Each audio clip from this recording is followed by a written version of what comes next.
Eternal Sunshine of the Spotless Mind is one of my favourite films.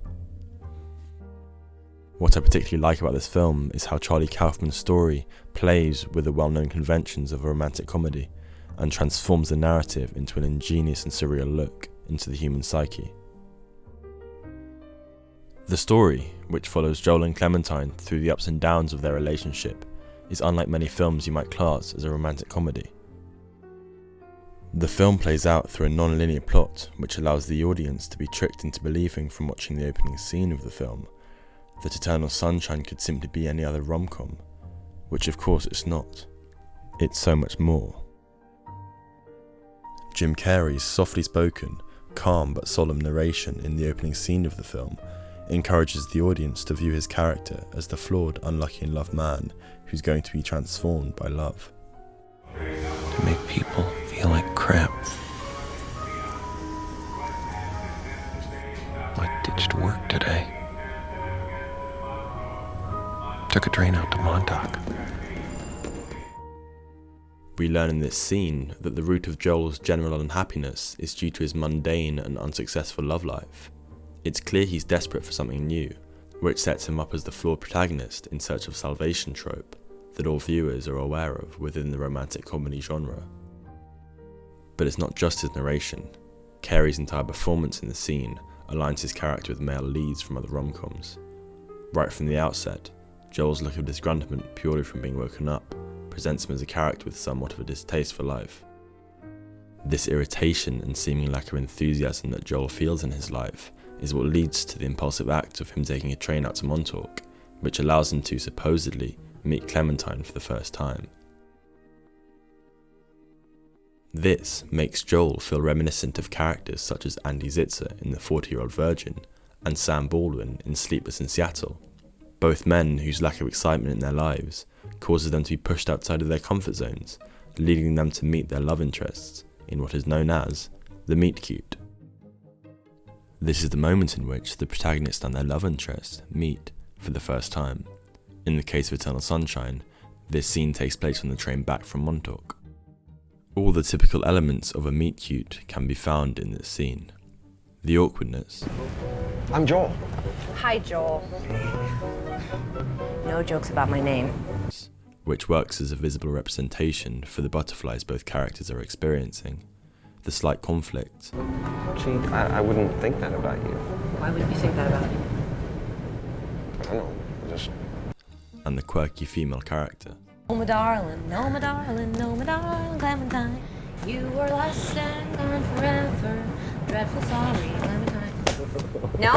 Clementine very clearly fulfills the archetype of this character, with her erratic behaviour and brightly coloured hair, reminding viewers of similar roles in rom-coms such as Annie in Annie Hall and Sally in When Harry Met Sally. The inclusion of such a recognisable trope quickly influences the audience to make generalised assumptions about the way in which the film is going to unfold. The cinematography also plays an important role in making the audience see Joel as the archetypal lonely male character we see so much in the romantic comedy genre. A number of extreme wide shots are used in the first half of the sequence before Joel and Clementine meet. These shots work on the one hand to establish some of the important locations that the characters are to return to over the course of the narrative. However, the main and much more important reason that they were chosen was to have the effect of amplifying the notion of isolation that Joel is experiencing in his current life. This contributes to his appearance as a lonely man in need of someone new and exciting to fall in love with. This, combined with Gondry's use of mise-en-scène, in particular composition, also helps relate Joel to Clementine and present a connection between the two. However, Eternal Sunshine of the Spotless Mind has a non-linear plot. This means that all that's seen by the audience in the opening sequence is manipulating their perception of the film, causing them to believe that it's purely a romantic comedy, a genre which it somewhat moves away from after the first 20 minutes.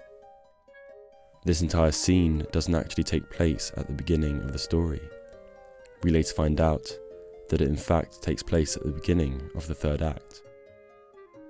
As a result, Joel doesn't actually fulfill the role of the flawed protagonist in search of salvation to the same extent as it originally seemed. All of the aspects of the opening sequence which influence the viewer to believe that the film is just any old rom-com have explanations which can be found throughout the film.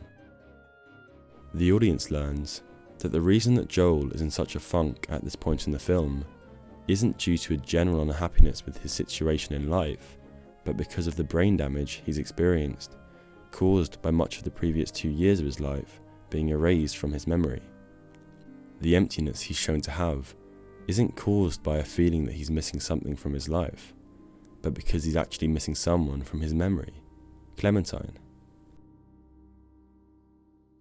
Joel isn't acting impulsively from a lack of excitement in his life when he skips work and takes the train to Montauk, but is in fact acting upon an idea that was placed in his mind the night before. Most importantly, the meet-cute isn't a meet-cute, since it's not the first time that Joel and Clementine have met. All of this changes the audience's perception of Joel as a character. He's no longer to the same extent searching for salvation, because in the film he's not searching for anything new. He's trying to keep Clementine. The film is a journey through all of the ins and outs of the time spent between two people, rather than the development of a relationship, as seen in most romantic comedies. Michel Gondry manipulates the viewer into believing for the first portion of the film the plot will continue to follow the conventions of a regular romantic comedy over the course of the story, when instead it veers down a route of science fiction and tragicomedy. The audience is lured into engaging with the film and its main character in a different way than most films of the genre. Their first impressions of the character are from a point within the story where he is least aware of his situation romantically, while simultaneously being most affected by it.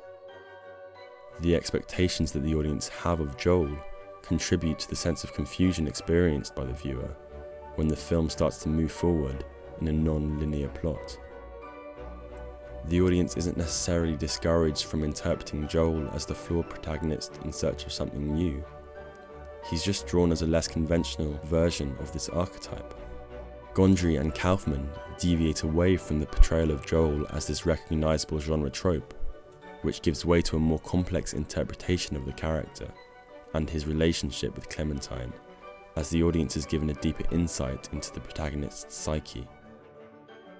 By subverting genre expectations, the film brings a sense of originality and freshness to the somewhat played out genres of romantic comedy and science fiction.